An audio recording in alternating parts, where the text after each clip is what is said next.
Coach Sando, thanks for joining me.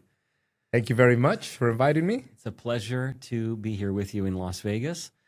We met not long ago. Yes. And it was a wonderful opportunity to have you here.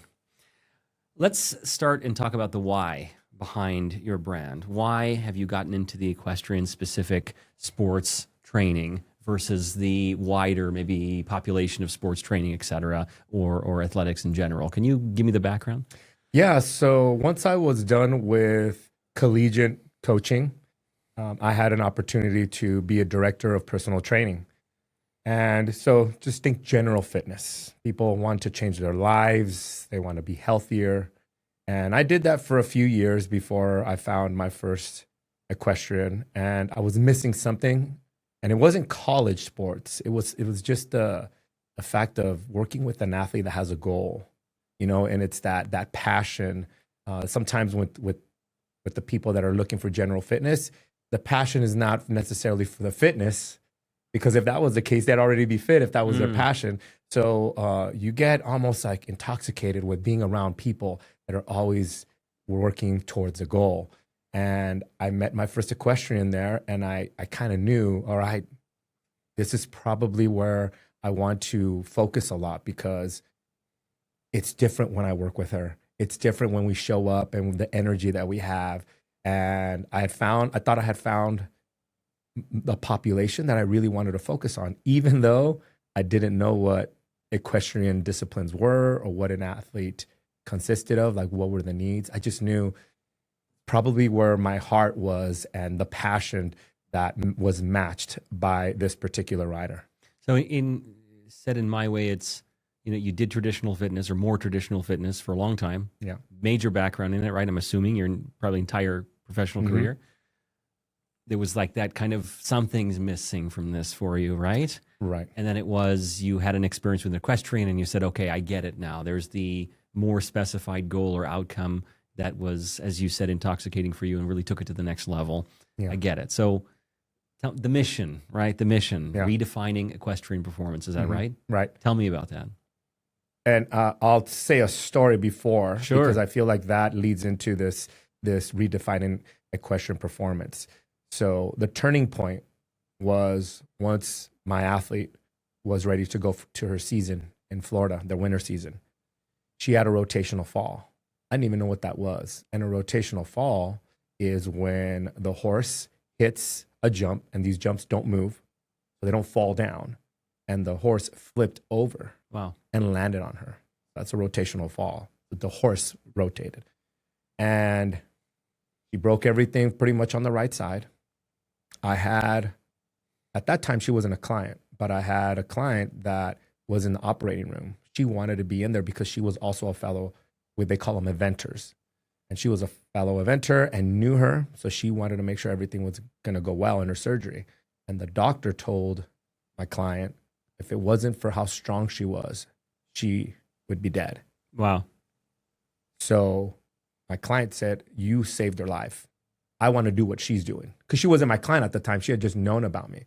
In college, you get told a lot by a lot of the young kids, Coach, you changed my life. You saved my life. I was immature, didn't have an accountability. I love this program, what you did.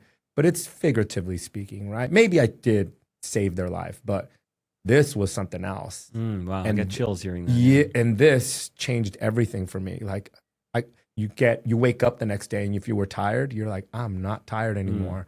And so I thought of how can I impact everyone, every rider, the way I had impacted. Her name is Allie Knowles, and I thought, I'm going to redefine what equestrian performance is like, because I don't think a lot of these riders have any idea of how collegiate and pro athletes actually train, right? They don't have any idea. So I wanted to bring something different to them. So you're saying there wasn't a training or fitness program specified for that? I mean, I'm sure stuff exists, but it's not to the degree or maybe done said differently in the way that you have tremendous experience. Exactly. I've yet to meet, and I follow a lot of trainers online, but not the ones that have like my experience working with collegiate pro level athletes and with a framework that has been tried and true, proven to increase athletic performance. Wow. So I thought I'm going to redefine it by giving them the example that we're going to be strong, but what is strong for equestrians? If there's a different strength that you need, Sure. how can we improve confidence? How can we tackle the mental performance side and the nutritional side? Now, they all had nutrition coaches. I wasn't bringing all of those new things per se. What I was bringing is this system and how we all talk to each other. My staff and I, how we service a lot of our clients is by integrating it all together, not by doing a la carte stuff, because that's what fitness people would probably do. They wouldn't know anything. In college, we work as a team, a staff, to make Alex the best version, right? And that's what I wanted to bring to a lot of the riders that I work with.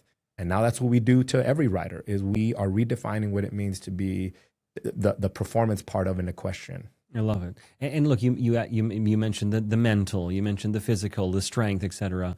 All those things, I'm assuming here, come together in order to improve outcomes. You know, someone that's stronger here and someone that's stronger in from a physical perspective is going to perform better, feel more confident, have better outcomes, right? That's the point? Right. Is that right? That's absolutely right. See, the riders, what they have to manage is just not just their horse, but they have to manage their bodies, their symmetry on a horse, and most importantly, their fear. It's confidence. What brings confidence? And I think what our mental performance coach would say is confidence is built also from your physicality, you checking that box that you know you're strong enough to handle the demands of your sport. You might be able to fake it till you make it, but your horse does not get faked out. I see. They are like an antenna for emotions and energies and vibes. You know, they'll catch it. So you can't fool them. And eventually you can't fool yourself. That's why, you know, they get butterflies. And these butterflies actually turn into more than butterflies. They turn into horse flies or something big. Fear, Fear sets in because they know deep down inside I'm not strong enough. Deep down inside I wasn't prepared enough. I didn't have time to work out. I don't like to work out. And so we try to slowly, and I think in a system, to help them understand how to do it, why it's important, and how it's just a small piece of the system that you need to be able to gain that confidence. Is there a underestimation of the physical aspect of being an equestrian, would you say? From the outside in, yes, because everyone will ask me, all my friends, but doesn't the horse do all the work? That's the real athlete, because what they consider these equestrians are hobbyists. They consider them just going out there and letting the horse do all the work. But what I found out going to shows, when I first started, since I didn't know anything about we'll say this discipline called eventing, I went to shows. I mean, I live 15 minutes away from the horse park where all these competitions are at. And I was there all the time, videoing, analyzing, asking questions like, what does that mean? Why did she do this? And, you know, sometimes people would laugh because, you know, I did work with equestrians there, but I wanted to learn the ins and outs, just like for football or for basketball. I'd sit there and watch, you know, practice volleyball, women's volleyball. I'd sit there and watch and just and see what the sport was all about. So I started to really get a good understanding of like, okay, they are not what I perceived even at the very beginning that they were. They're not hobbyists. These people are athletes. I just have to convince them that they're athletes. Yeah, sure. Can you tell us some like misconceptions relating to like strength and conditioning for riders? Like what are some of those misconceptions? The first misconception is when I do strength training, it's going to make me bulky. And I wish that was the case for me. I wish it was so easy. Right? That's the thing. Yeah. That is the thing. I think a lot of the meatheads would say, if it was only that easy. If it was only that easy. Because it takes years to gain a pound of muscle. Yeah. And you all think that a couple of months of training is going to actually make you bulky. So that's the biggest misconception. And what we try to educate a lot of our riders in is the application of strength training, when we're going to do it, and then what are the results from it. And then we're getting to the point now when we test riders, we are getting specific on what type of strength do they need. So it's not just like a one-size-fits-all strength training, which is what in fitness, in general fitness, that's what every social media post that they see talks about. Being strong. In sports, we call it relative strength. There's beginning strength. There's maximal strength. We even call it starting strength. There's rate of force development. So now it's speed strength. There's various categories to really, I think, identify what a specific athlete needs for their sport. And now what we've been doing with our testing is figured out, okay, it's not just a strength training per se. Yes, we need some general, but we got to get specific. And it doesn't involve you getting bulky. It involves you being quicker to recall your strength. Very interesting. So it's called rate of force development. Very high level, but in our program, it's a way that we talk to our clients about actual strength that they need. Fascinating. Wow. Tell me about, like, there's a connection between, like, the rider's, let's say, physical fitness level, the wellness of the horse, right? You talked about that before, correct? Can you explain that? So riders, I'll say this. When I go to Barnes and I look at all the horse care stuff and I maybe peep my head into where all the vitamins are, I look at that, I go, wow, that looks like my pantry. They got all the supplements. They take more vitamins than I do. Okay. And I take a lot of them. And I'm going, wow, these horses take all this stuff. What do you all take? We don't take care of ourselves like we do our horses. If I had hair, I'd pull it out because it drives me crazy that a lot of them put a lot of time and energy into the horse to be healthy, but maybe they forget, because I know that they know, but sometimes they get lost, that their health issues and their inability to be strong and symmetrical and confident actually impacts the health of their horse. And as you said, they sense it too. It's you're not going to hide it for long. And I wouldn't have been confident with that statement before because I'd just be assuming, but I work with a lot of veterinarians that work on horses, and they also ride. So I train them and I ask all these questions. What happens when a rider is not weak or is not strong and is bouncing up and down on the horse's back? It's interesting. Yeah. They're not strong enough to be stable, so they cause more damage, or say they had a prior injury in their hip. So now they're off to the side. Wow. So now the horse let's say they lean to the left. Well, now the horse's left back is sore. So when they get body workers like massage therapists, they will sense it and going, what's going on with this horse? He's so sore in his back. Rider. Very interesting. So they know this. I'm the one that was new, but it's what do they do about it? Because a lot of them think, well, if I work on my general fitness, that seems to fix it. I would have thought that too. I'm the new kid in the block still, and I've been working with riders for 10 years, and I'm still learning things. Yeah. But my aces are my vets. It's so interesting you say that. You got a decade just in this. Just in this. And I love the attitude of, look, life it's a learning experience, right? We're always learning.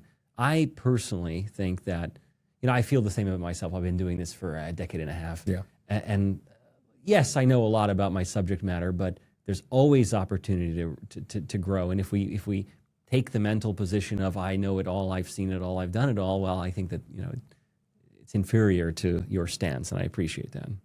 I have to kind of humble myself by the sport, and the sport is very humbling because you're always learning. And sometimes I do catch a little slack from my friends that I'll say something and they'll laugh, like, whatever, something about the horse, or when you do X position with your body, this is what happens with the horse. And they're like, I could see that where you would say that, but it's actually this. And I'm like, oh, okay, that's good. But you get to a level where especially when you're trained and when you're not just like, I took a little weekend class to learn how to watch people ride.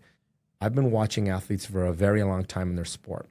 For instance, I didn't know how to coach field hockey, women's field hockey, but I went out there, I watched, I took notes on the demands of the sport, the positions, and then I started to formulate a plan based on the demands of the sport.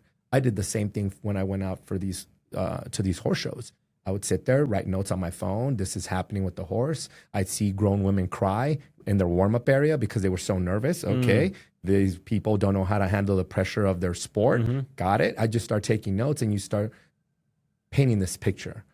And then I just started developing more and more theories and then researching it. And the more time I spent with them, the more you started to develop some like broad view of what the sport needs, what the demands are, and then you start to say, okay, I'm going to formulate this system that's going to address these 4 pillars, because that's what's going to help these riders start to see themselves as athletes and not as hobbyists. So that's the point. Again, you said it earlier. It's, it isn't a fragmented group. The nutritionist is here and someone else is there. It's like, here's our system, follow the system. It comes from years of inquiry, years of experience, right? And of the actual doing, right? Right. That's very, very interesting. We talked on the point about the rider not taking care of themselves versus the horse, but like, it's like I don't have time. Is that it, right? You've heard that a lot. I don't have time for it. It's not a priority. Like, any comment on that subject? Have we touched upon it enough? Or Yeah, small comment is I give a little bit of sympathy and sometimes empathy. You get busy. They're working professionals, and time does start to slip away, and you have to prioritize things. I just think that the priority when you're riding a horse, I hear and I see all of the stuff that happens when someone is fit and when someone is not fit.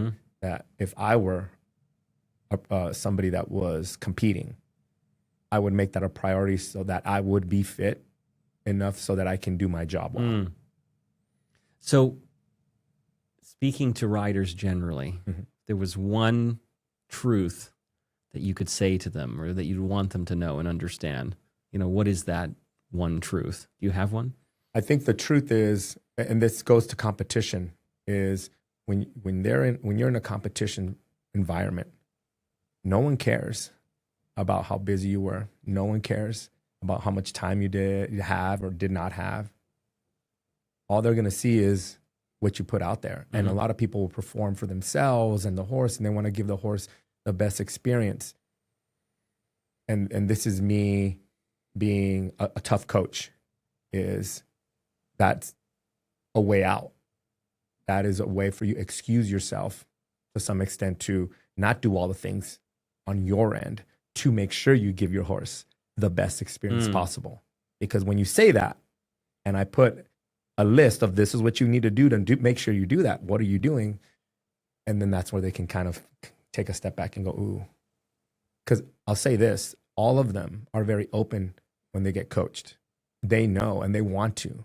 It's just sometimes the community, a lot of them are starting to get there, but for the most part, it's all about, if I ride more, I get better. We call that more of a skill-based activity. Riding gives you the skill. Fitness, strength and conditioning gives you the physical abilities to perform your skill. It is not a replacement for your strength and conditioning, but a lot of riders will think that is. Interesting. Right. So you're not going to like practice your way to the success of that in lieu of the fitness and the training component. And said it differently, that piece is going to obviously improve the skill from everything I've learned from you. Exactly. The best example was I watched the Bulls documentary with Michael Jordan, and he was amazing without the weight room. Amazing. 1984, Rookie of the Year. Then when he started to meet up against the Detroit Pistons and test his physicality, then he met his ceiling. Couldn't win that, couldn't beat them. So then he, already being good, knew the skill was there, but how can I make it better? Went and got a strength and conditioning coach. And then forget about it. Wow. That's what I tell these riders is skill is great, but in every single sport, as soon as they introduce the physical component to it, the game changed. Soccer, Tiger Woods for golf, basketball, Michael Jordan, football. They started in college, strength and conditioning coaches, and then elevated the program, right? So I'm hoping that there is a trend that a lot of the riders, for their own safety, can start to really apply these principles of strength and conditioning so that they can elevate their game. Understood. Wow. How does one learn more from you? What's the website? How do they get in contact with you? The website is CoachSandoTraining.com. I'm really big on Instagram, which is at Coach Sando Training. Same thing with TikTok. And my YouTube is the same thing. Facebook as well. You've got all the mediums in there. But Instagram is probably the where I share the most. Okay. I really appreciate the time and energy you've given to me today. Thank you. Thank you.